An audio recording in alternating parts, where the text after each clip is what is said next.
So, let's stand up first before we begin our day. Okay. Mr. Jonas, can you lead the prayer, please?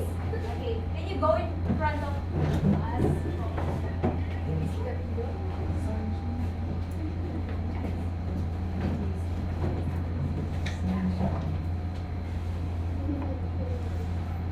Lord, thank you for all the blessings you have added to my life. My family, friends, classmates, and teachers. May the sum of these gifts multiply your goodness as our Lord and Savior. Guide us every day so there will be no division from your grace. May our faith in you not subtract sins and make us true and faithful as a product of your love. In Jesus' name we pray. Amen. Oh, thank you, Mr. Jonas. So, good morning, class.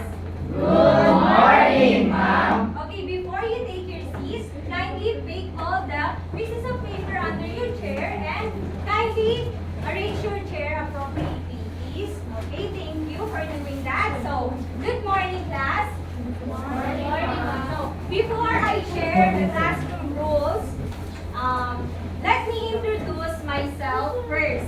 So, my name is Maribel Madarcos, and you can call me Teacher Bell. And I will be your teacher in Mathematics 7. So, welcome to my class. So, before we begin, here are the classroom rules. So, you should follow these classroom rules inside my class. Now, the first rule is to be prepared for everyday class. So, number 2, raise your hand before asking or speaking. So, number 3, be confident to share your ideas. Don't hesitate to answer on my questions. Okay, number 4, respect and listen to your classmates. So, the last one is keep your workplace clean and neat. Now that we are done in our classroom rules, so let me check your attendance. Where is your president? Okay, Miss Fatima. Okay, who are the absent? None, ma'am. Okay, no one is absent. I guess that you are all interested in my subject. Okay, let's begin our review. It's our review time. Are you ready for our review? Yes, ma'am. Okay, there is no energy again. Are you ready for our review? Yes, ma'am. Okay, now our review is all about. So our review is just.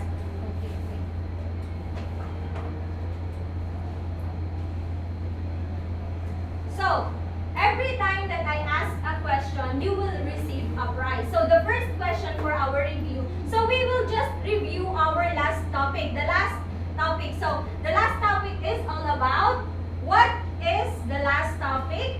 Okay, Miss Vanessa, can you give? Types of polynomials. Okay, types of polynomial. So, the second one. Okay, you can pick your prize here.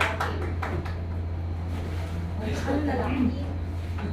Okay, the next question is, a polynomial is consist of anyone? A polynomial consists of? Era. Okay, Miss Nicole. Polynomial is consists of 4 or more terms and it consists of variables, exponents, and a constant.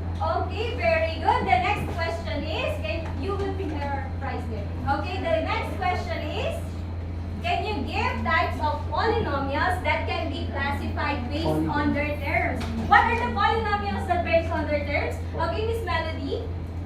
We have monomial, binomial, and binomial. Okay, we have binomial, trinomial, and so on. And then the next one is, what are the types of polynomials that can be classified based on their degrees? Okay, Miss Laling, can you answer?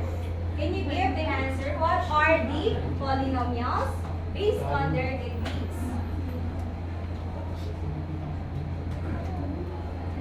Okay. We have zero or constant polynomial, linear polynomial, quadratic polynomials, and cubic polynomial. Okay, very good. Thank you for answering. Oh, you may pick your answer here. I answered your prize here, sorry. So, let's begin our energizer. So, our energizer, so you may group yourself in, you may form 5 groups. Only 4 groups pa. 4 groups, okay. Okay, you already group yourselves? No, ma'am. Okay, very good. So, here are the mechanics of our Energizer. So, solve and arrange your answer on your board. So, I will place a problem here on the board and you will answer it using this material. So, here in the board, you will write your answer, and then here in the envelope, you will pick the pictures and then you will attach here. So, the group 1, where's the group 1? Okay, group 1, here is your materials. Okay, the group 2? Group 2. Okay, group 2. Yes, 5 members only each groups. Okay, here's your job. Thank you, ma'am. Okay, the group 3. Here's the group. Okay, the group 4. Okay, the boys. Yes, we are. Yes, we are. Let's begin our energizer. Okay, the next mechanics is you must raise your board once your group finished. Okay, you will raise your board. Okay, the next one is you will answer these questions or the problems that I will be showing in 10 seconds. So the group that raises their board first receives 1 point, and the group that with the most points at the end of the game receives a prize at the end of our discussion. So let's begin our energizer. So are you ready? Yes, Okay. Yes, we are. The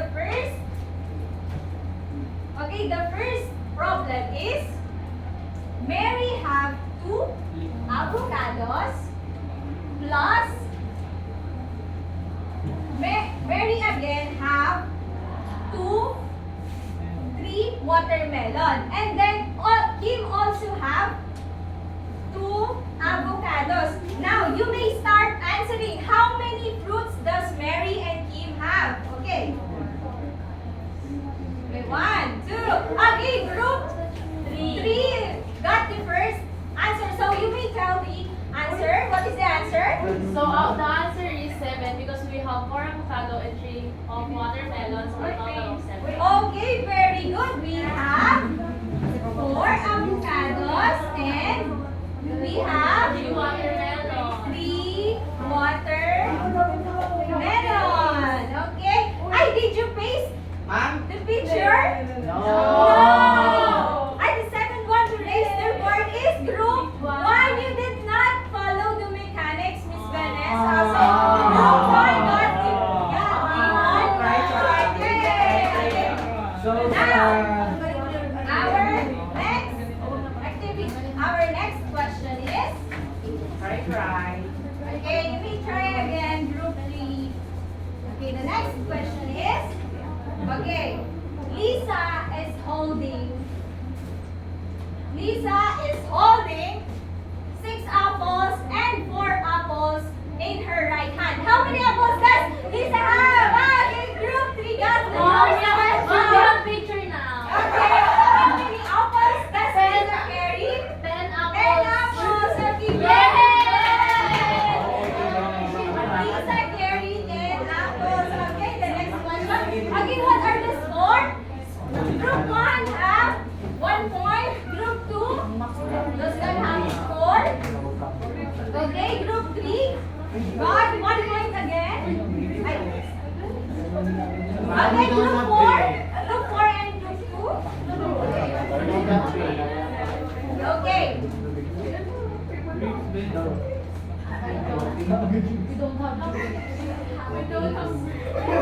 Really? Okay, I will just eliminate that.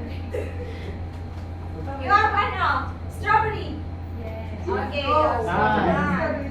You have no. Okay, I will just ano. Here, I will give you grapes. Okay. Have it down. Have it down. Okay, I will just change the problem. Okay. Here it is. Okay. We have so okay, correct. The problem is we have 6. We have 6 orange plus 2 orange is equal to 3. We have 8 oranges.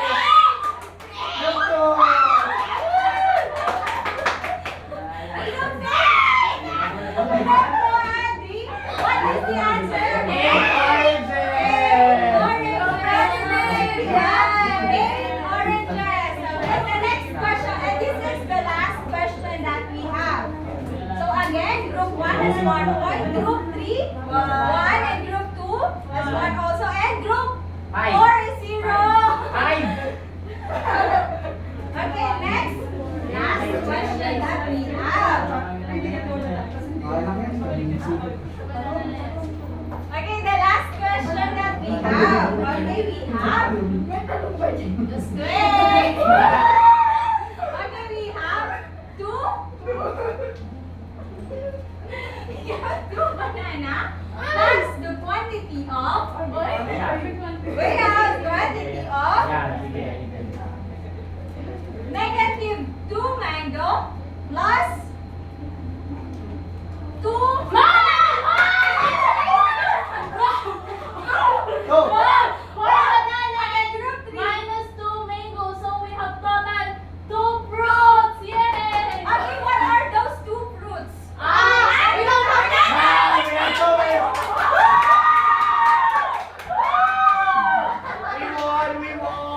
What is the answer, group 2? Two bananas! We But wait, did you forget Yes! the mango? Yes, they forgot.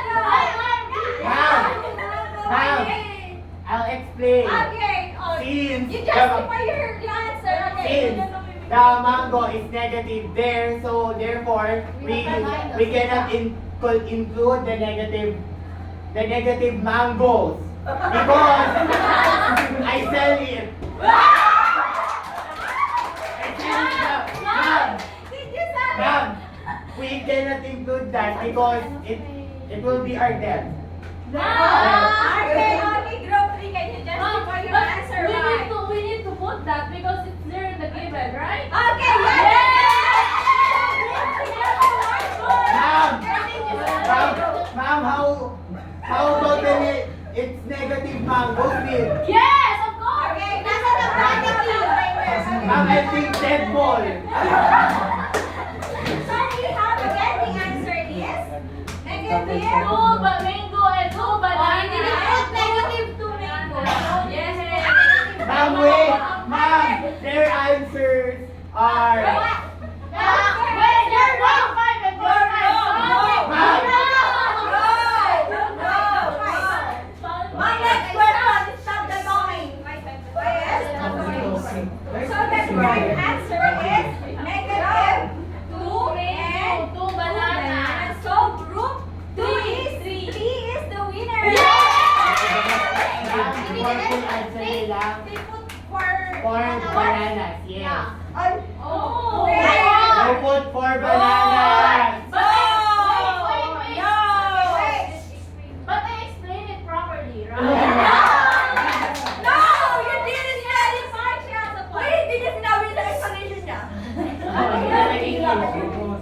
Okay, thank you for cooperating in our energizer. Did you enjoy our energizer? Yes, ma'am. Yes, we Kindly are. keep all those things. Okay, kindly pass it forward. Okay. We are demonstrating.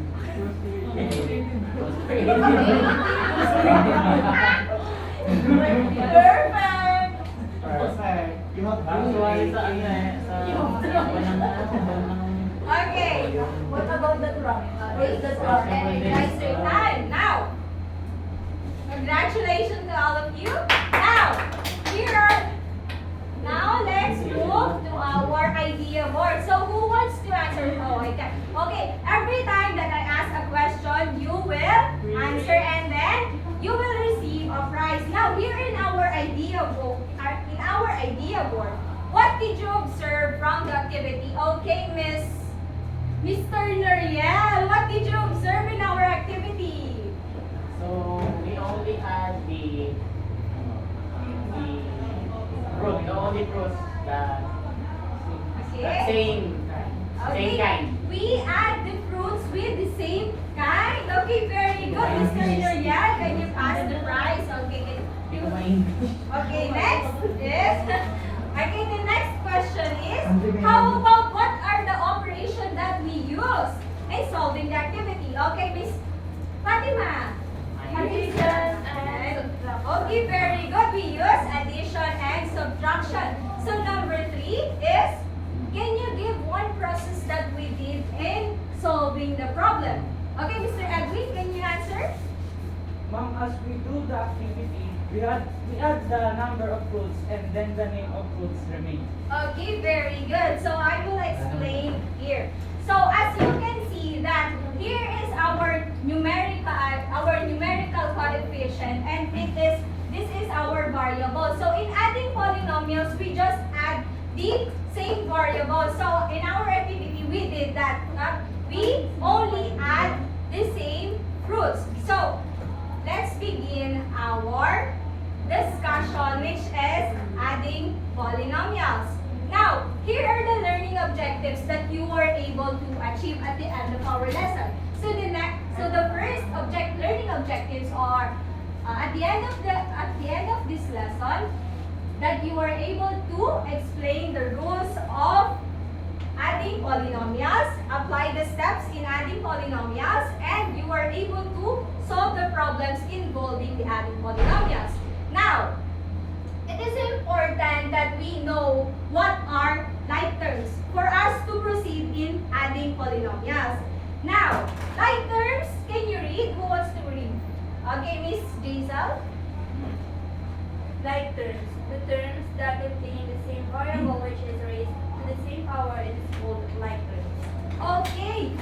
Like terms, in other words, that like terms contains a variable and a power, which is the exponent. So, how can we determine the sum of how can we determine the sum of polynomials? Now, here are the three rules that we should consider when adding polynomials. Now, the first rule is, can you read the first rule? Christine. Arrange the polynomials in standard form. Okay, we should first arrange the polynomial in standard form. It means that we should arrange these polynomials from highest to lowest degree. So what do we mean by degree? The exponent. So the second rule is to, can you read, Mr. Jiro? Group similar terms together. So, in the rule number 3, we will combine the similar terms together. Okay, the number 3, the last rule is to Miss Syra. Then add like terms. Okay, then now we can add those like terms. Okay, can you repeat what are the 3 rules in adding polynomials, Miss Algie? Arrange the polynomials in standard form, group similar terms together, and then add like terms. Okay, very good. We should arrange the polynomials into standard form and then combine the polynomials and then combine the like terms, and then we can proceed in adding. Now, I want you to remember that like terms have the same variable and power. And every time we add polynomials, we do not add the exponent, which is it remains constant. So, here are the examples. So we have here, determine the sum of, again, can you dictate the example? 2x squared plus 5y plus 3. Okay, and the next one is? Negative 3y plus 7 squared plus 2. Plus 2. Okay. What did you observe in our first polynomial? It is already arranged in Standard standard form. form. How about the second polynomial? Not yet. Okay, not yet. Okay, who wants to arrange it in standard form? Okay, or you can arrange this polynomials into standard form. Okay.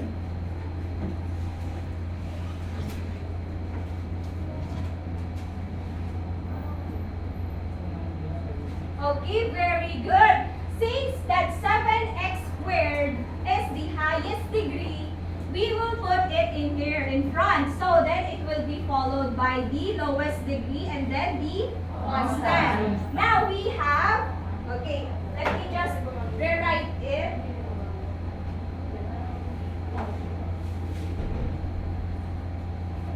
Again, we have 7x squared minus 3y plus 2.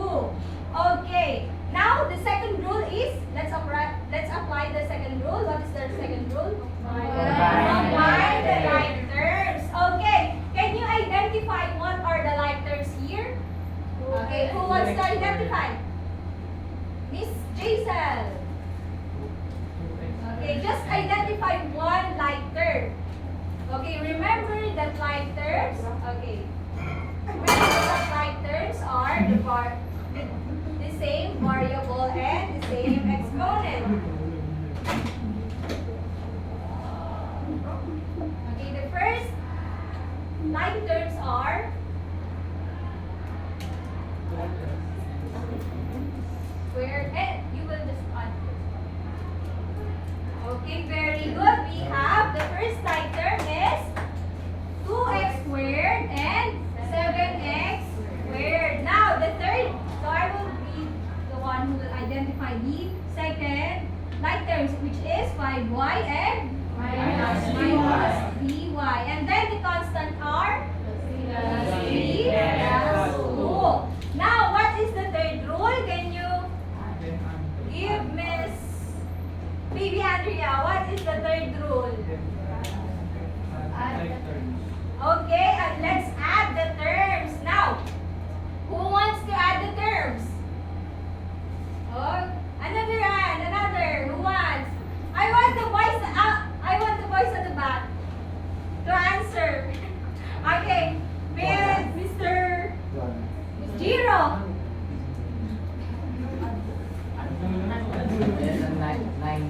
Okay? 2x squared plus 7x squared, 9x squared. Okay, again, next. Plus 2 Plus 5. 2y. Okay, minus Plus Plus 2y. Plus 5. 3 plus 2 Plus 5. plus 5. Okay, who can read the answer? Okay. Miss Kendall. 9x squared plus 2y plus 5. Okay, we got us answer. Okay. Okay, next example. Okay. In our first example, we use the horizontal form. We use the horizontal form. And example number 3, I will tell you how to use the vertical form. Okay, we use the horizontal form in the first example. Now we will use the vertical form in the second example. The difference in horizontal and in vertical form, we will still arrange the polynomials into standard form. But in rule number 2, we don't need to arrange it horizontally. We will just arrange it vertically. Now, here is the second example. We have, can you dictate the example? 2x squared. We Cube plus 5 plus 5x and and 2x minus 3x cubed minus 7. minus 7. Okay. Who wants to arrange this? Okay, what is the first rule again? Mr. Carol. What is the first rule? Arrange the Polynomials into standard Standard form. form. Okay. How about the first polynomial? It is already, it is not, it is not arranged in standard form. So I will just arrange this first. So the first variable is 2x cubed plus plus 5x plus 5. Okay, the next polynomial 3x cubed 3x cubed plus times 7. So it is already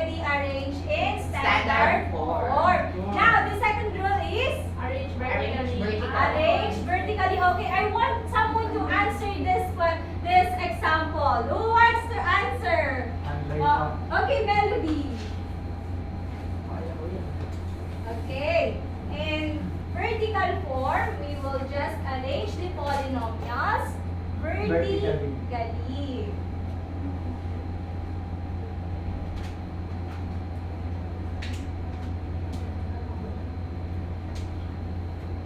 Okay, you may try also to solve in your own. Okay. Okay, let's check the answer of Melody of 2x squared plus negative 3x cubed. Okay, what is the answer? Wow. Negative x cubed. Negative X cubed. x cubed. Okay, the next one is 5x plus 2x is equal to 7x. 7x, okay, correct. Okay, the constant. Positive 5 plus negative 7 is Negative equal to 2. negative 2. Okay, the answer is correct. Again, we use here the Vertical form. Okay, how about let's try it to solve in horizontal form. Who wants to try? Let's try the horizontal form here. Okay. What's the answer? Okay.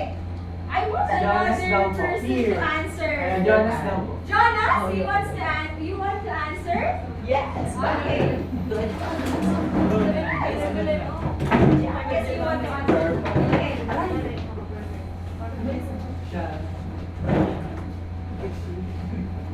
The first rule is arrange the polynomials in standard form.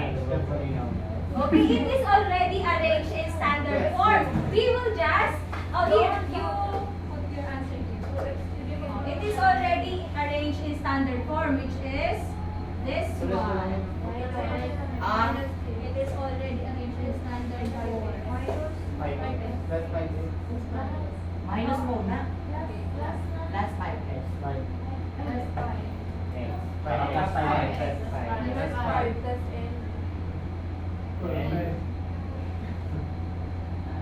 Negative.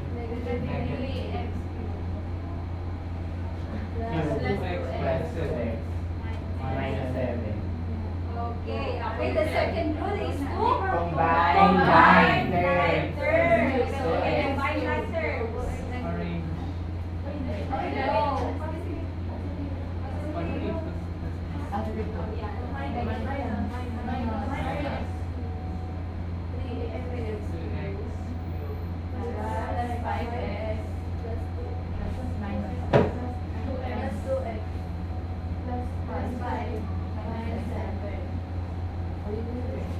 Okay, very good. Okay, the third rule is we will add polynomials. Negative.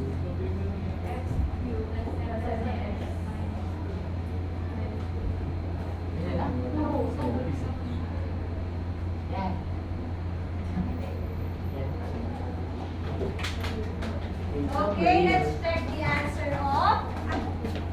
Okay, let's check the answer. Okay, we got the same answer as in vertical form. Now, the third example that we have is we were able to apply adding polynomials involving problems. Okay, we will have a word problem here in our third example. So our third example, can you read? Jason. Teacher Camille wants to know the total number of students in the classroom. There are 14x squared plus 2a plus 16 girls in a classroom. If the number of boys is 5x squared minus 9a plus 7, how many students are inside the classroom? Okay, very good. Oh, let's identify first what are the givens here. Okay, can you identify how many girls are in the classroom? Okay, Miss Navero. Can you write what are the givens? Okay. Yes.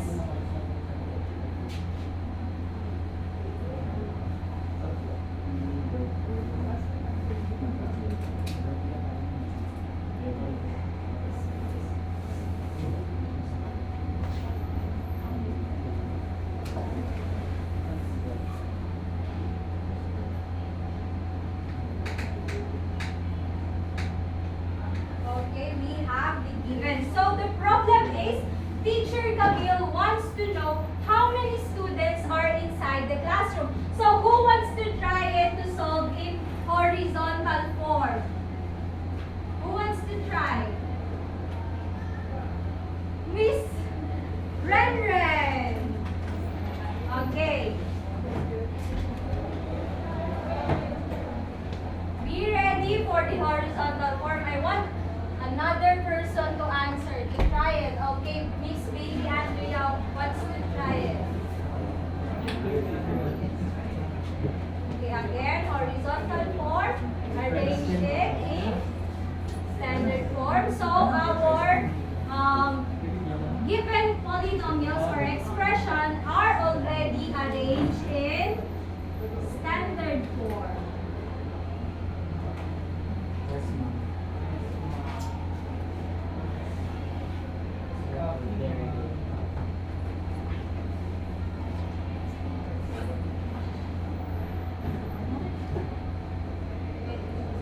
Okay, let's check the answer of Miss Renren. Positive 14x squared plus 5x squared is equal to 9x. Okay. Positive 2a plus negative 9a is equal to Negative 7a. Okay, check. Okay. 16 plus 17 is equal to 20. Okay, we got the correct answer, which is 19x squared minus 7a plus 23. Okay, who wants? Okay, Miss. Okay, Miss Andrea, baby Andrea. Solve the vertical in vertical form. Okay, in vertical form.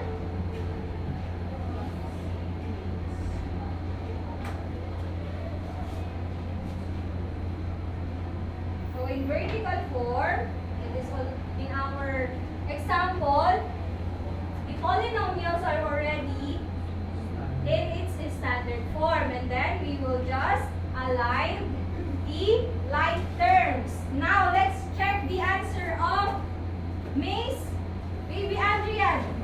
Do we get the same answer here in vertical form? Yes, we are. Okay. So that means that we can use both horizontal form and vertical form in adding polynomials. Now, who wants to begin our activity? Or you don't want to begin our activity? Oh, that's so sad. Do you want another example? No. Okay. Okay, let's begin our activity. So form just 3 groups. Form 3 groups. Guys, boys at the Yeah, back, bye. join the girls here. Yeah, yes, you are. Yes, we are. Yes, we are. Just arrange yourself. So, okay, you already arranged your. Okay, the activity is addition of polynomials. So, we have here the mechanics. So, I will be giving you a set of polynomials. So, you have 5 minutes to do this activity. So, after solving these polynomials, one representative from the group will go to their designated cups. Now, the green one is for the group 1. Okay, the yellow paper is for the group 2, and then the pink papers are for the group 3. Now that you go to your designated cups, you will match your answers here. So when you open this, you will find the correct answer. Now, once you find it, you need to slightly punch it to get the letter inside. So, once you get all the letters that you will be needing, you will arrange a word that is related to our topic. Now, once you get the letters, once you complete the word, you will raise your board and say bingo when raising your board. And the first group to raise their board will be the winner. Every time you punch this cup, there is a prize inside. Okay. The first group to finish the polynomial, the given polynomial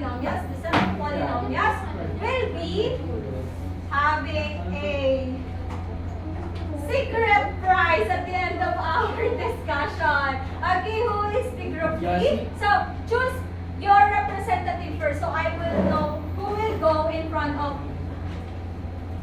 Who is your representative, group 1?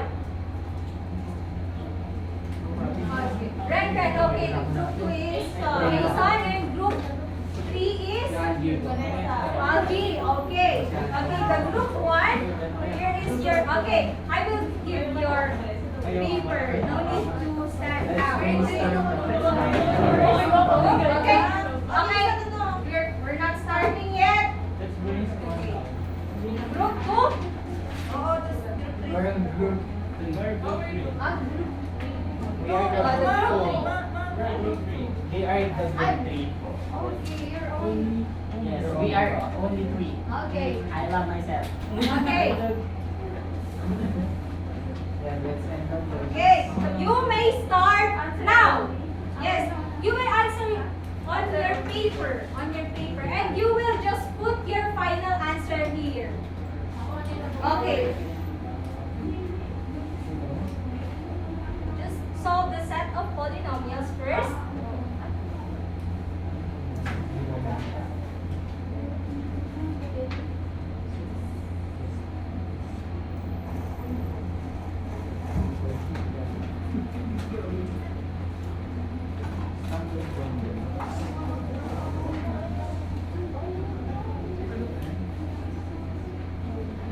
Go help your group. Help your group, please, Miss Lily.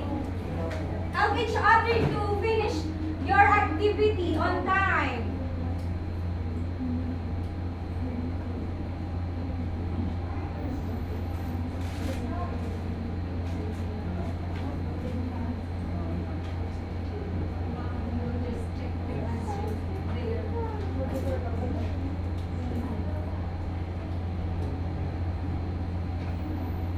Bingo! On your board, you will just write the key, the word that you will just slightly punch between. Yes. You will just, okay, you got the correct answer? Yes, ma'am.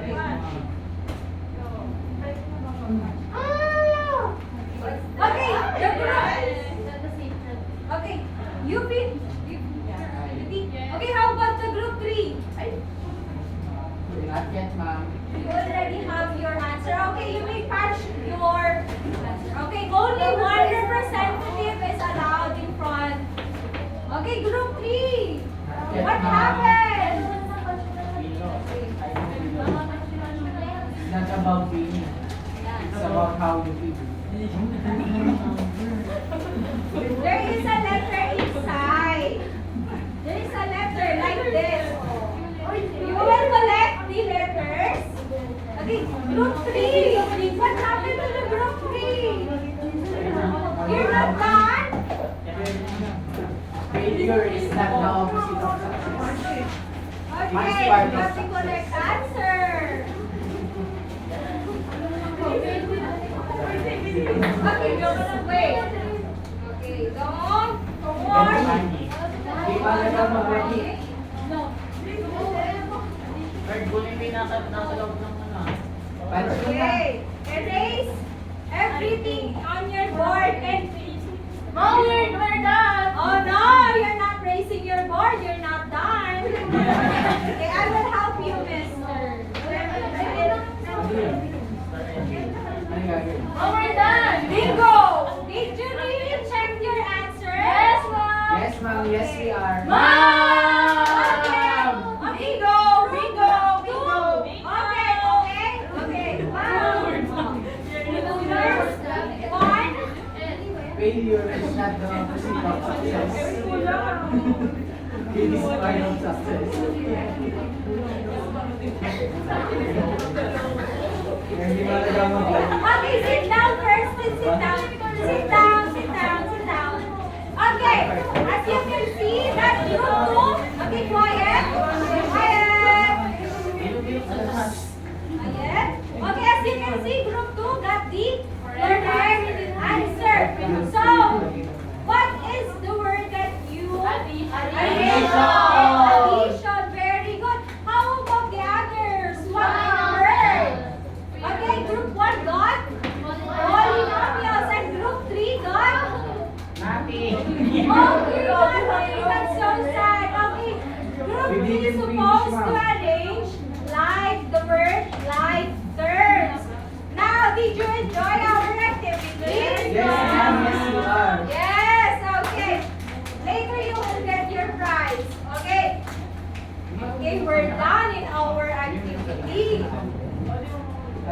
Okay, let's go in our share what you learned. So first, kindly arrange your things before we start.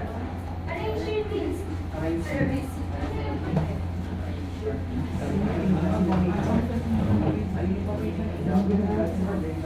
Okay, you're done arranging your things.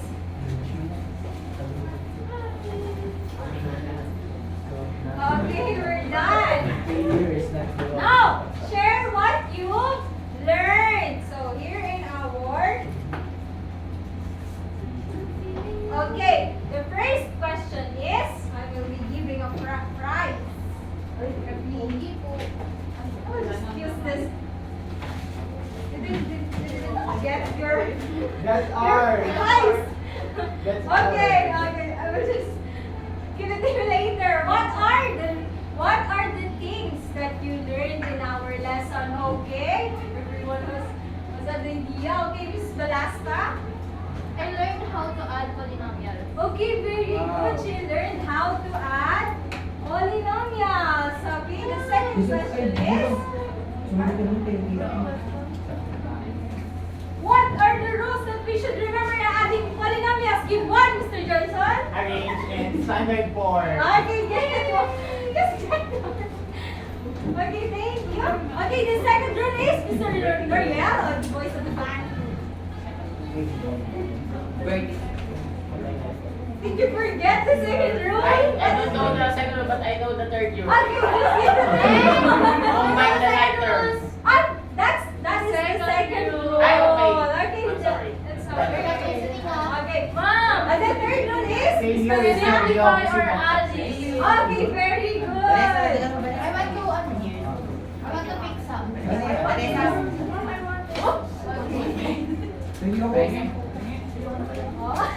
Okay, again, the three rules are arrange the polynomial into standard form, combine the letters, and then add. Okay, very good. Okay, the third one is, what are the types of form? Let me do this. Okay. Mr. Pascual, you raised your hand finally. Vertical form. Okay, what? Vertical form. Vertical form and Horizontal form. Are you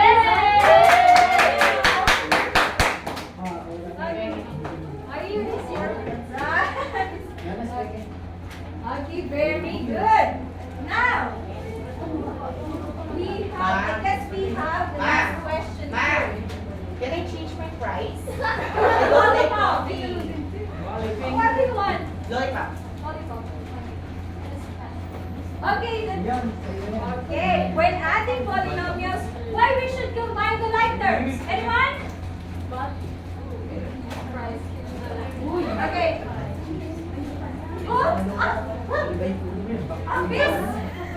Miss Vanessa, What's your question? here, when adding polynomials, why we should combine like terms? I want to Karen to answer my question. But we should combine like terms to clearly identify terms that are similar and give Okay, very good. That's good. We can easily add the polynomials if it is already combined in its like terms. Now, we use polynomial in our everyday lives. We use it in engineering, in computer, and even in farming, we use polynomials. So in all careers requiring the knowledge of polynomials, variables, constant, in defining the unknown and known quantities. Now, in our second activity, so get one full sheet of paper to start our second activity.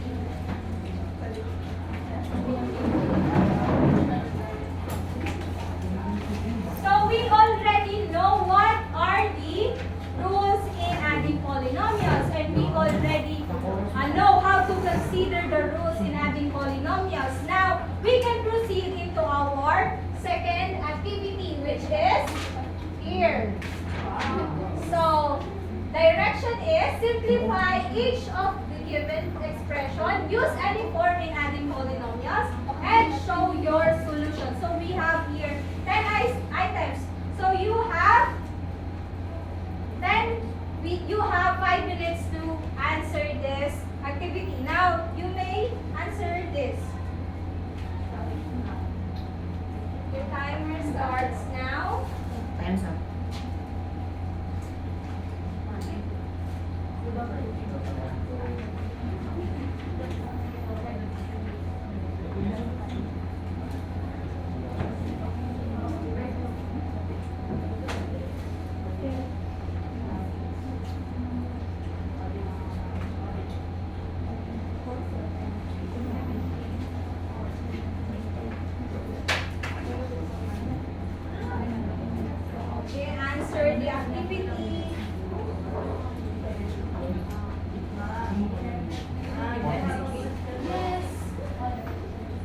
assignment. So your assignment is, so you can copy it or you can just take a photo of our assignment. So it will be passed tomorrow. So the direction of our assignment is add each pair of polynomials to proceed to another pair of in the puzzle. So you will get 15 points if you get the correct answer in our assignment. So take a